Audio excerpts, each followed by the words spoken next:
it was, to me, it looks like it's a missed opportunity. It's not a situation where I'm looking at it like, oh my God, they're completely outmatched. Like I said, Curry is playing this dominant level of basketball, which we can talk about. He's been great in fourth quarters, which is kind of contrary to what a lot of people believe about him. This whole narrative that he isn't playoff clutch, or he isn't, he doesn't show up in those big moments. I don't know if I ever really understood. Like, what have y'all thought about those narratives about Curry before? Like the clutch narrative. I think people this kind of goes with the regular season too. I think people, the caliber shooter he is, I think people want him to have more of those iconic moments, and he has some, but he doesn't have the number of iconic moments you would probably think he has to be the greatest shooter of all time, if I'm being honest. Yeah, but I mean, still, it's like, especially in the finals. Yeah, that's true.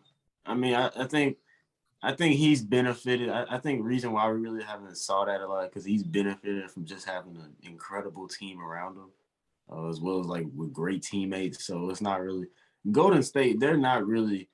I wouldn't really describe Golden State as like an individual, bunch of individuals. It's Golden State is like a legit team. Very true. So I don't think you're gonna see like, oh well, he's kind of like how the Celtics do. They kind of switch between Tatum. Tatum may go off, Jaylen Brown may go off, or they may go off each other. They may both go off in the same game. Golden State is really more team oriented, so you're not gonna see those individual.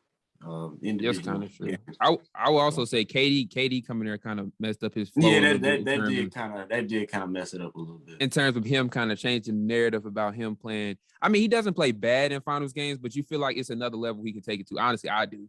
Yeah, I mean, I think what I wouldn't say he plays bad. I think that's who. No, you can't. He don't play bad. I feel like it's definitely another level he can take it to in the finals. But he really plays within the system, I think. Yeah, it does.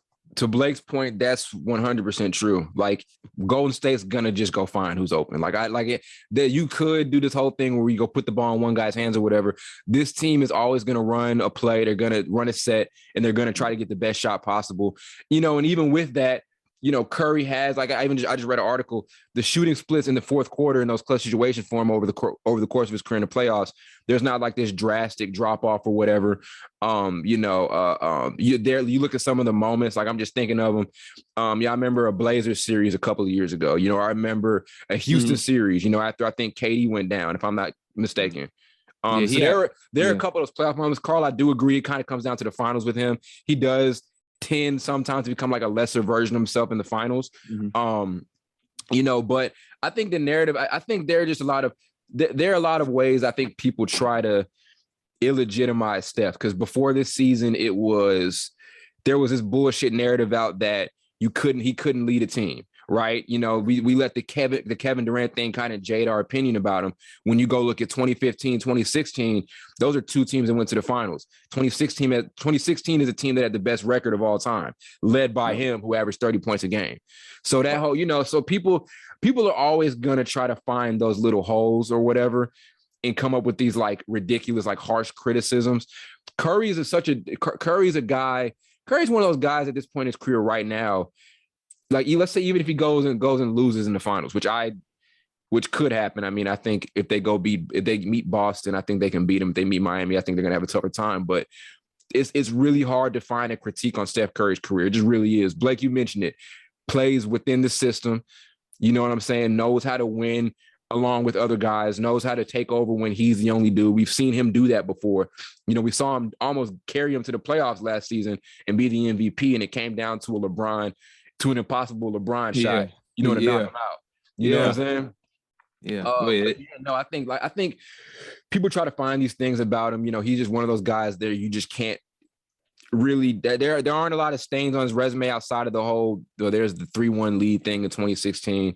But that's like. Yeah. That's one, and this is a guy who's got 3 rings and 2 league MVPs and all of that. So, yeah, I mean, I think also there's the whole people want to see him win a Finals MVP. Let's keep it a buck. He should have won one. He should have won one when what was it, 2015? I think. Yep. Yeah, that should have been his. But Iguodala, I don't understand that. Still don't understand why he got the MVP at all. I guess it's because when that series started off, Steph was a little cold and he came alive like the last. How many games was that series? 6. Yeah, 6 games. 6. Yeah. I think he came alive in the last 2. Yeah, I remember because that's when he lit Dellavedova ass up. Yeah, he was lighting his ass up because a couple games it was trying the Dellavedova is the Curry stopper thing, and then that shit. That was a bad. If he played, if he played like that the whole series, he probably would have won it. Yeah, but he's doing his thing, and you know, right now, this is a very interesting point in his career where we have these post Kevin Durant years. You know, like you look at the first year after that, you know, just a shit ton of injuries end up happening. And then they have a couple of weird seasons where they're really bad. These rosters are really, really strange. There was the D'Angelo Russell thing, Alec Burks. Like there were just some really strange Golden State rosters after Kevin Durant got hurt. And then finally, we're kind of back to the Steph Curry thing. We're back to slowly seeing them re-legitimize. That's not a word. Legitimize themselves again. I don't even know if I said it right again that time. They're back to slowly becoming the team they were before. You know, Curry's back, Clay's just not back yet. But last year we can see they're kind of moving into the right direction. You know, and this year, obviously, when Clay's back, and then now there's still like a hodgepodge of like these young guys around him, you know, with the Wiggins and the Pools and all of that. You know, they still run this system. Those guys run it at a high level, great role players, different rotational pieces. Like, you know, last night and even the night before, you know, we saw Kerr throw in, you know, JTA and also Moses Moody, you know, so still the same. It's just dope to see the kind of that same principle, you know, that Steve Kerr applied early in those Golden State days when they were winning. Remember that strength in numbers thing? It's kind of cool to see that it's still a thing. Like right now, even with a completely different roster than what it was in 2015 and 2016. So, like I said, Curry's doing his thing. He's working with what he's got. You know, you have to give him credit for his leadership too. You know, when you see a bunch of these young guys come in and they adapt to the system very well, you can talk about the coach, but you also got to look at the veterans. Draymond Green, Curry, Klay Thompson, those guys are amazing leaders. And that's another part about it is Curry may not look as vocal on the court. Like if you go watch Curry, would you say he's you wouldn't say he's like this gung-ho leader type of guy, right? No. Yeah, no. I wouldn't say he's like that, kind of like how Draymond is, like that get in your face type of. Like, get you riled up.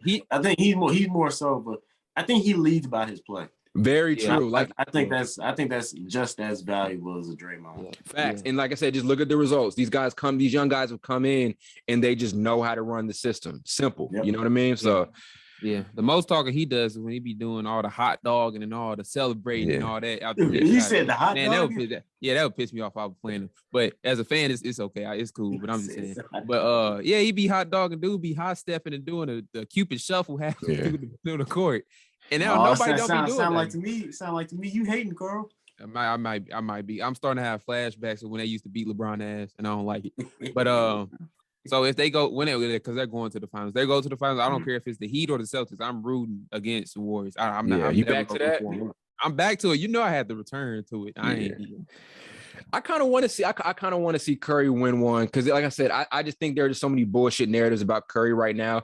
I want to see him win one because, like I said, there is. I don't want to say he's got something to prove, but there is weight to this championship. Like it's not just like he wins it and it's kind of like, okay, Steph won it. Like he had there's a little bit to prove he wins it because there's a whole thing about he can't win as the best player or whatever, even though he did it before. But then then 2015, people put the asterisk. You know how people are. Yeah, because people put the asterisk on 2015 one because Kyrie and Kevin Love weren't there. That's what happened. I mean, if they were there, it might be a little different. It would have been different. It would have been different. I don't want to hate. Didn't them niggas sweep like the first 3 rounds or something like that? Or am I tripping?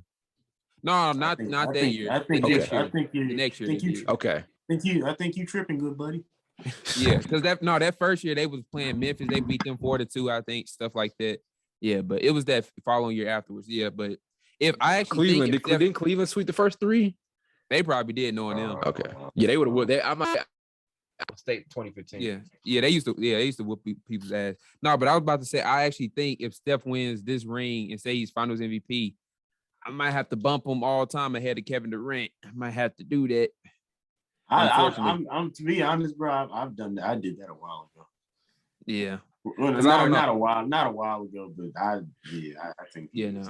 I get what you're saying because it's just like, bro, he that means he will win a ring without KD, and KD didn't get out of the first round. I kind of compare those two situations. Yeah.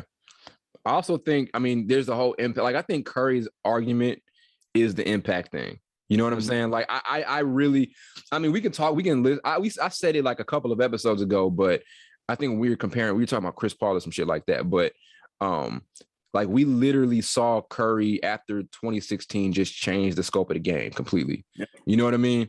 Like, you know what I mean? So I love Kevin Durant as a player, and he's the best, in my opinion, obviously a top 3 scorer ever. But, you know, Curry's got the whole impact thing. And then, like I said, you just look at his legacy and his career. You know, if he can lead this team to the finals, that is kind of something we didn't see Kevin Durant do. You know what I'm saying? He won them, but he didn't like. Yeah. And we still haven't seen. We still haven't. Yeah. So I know, and I saw a post on Twitter talking about how well, people were talking about Steph couldn't do this or do that without KD. You see, they kind of trying to downplay Wiggins, but it's like, oh, now Steph is leading the Warriors to the title with Andrew Wiggins. But well, Andrew Wiggins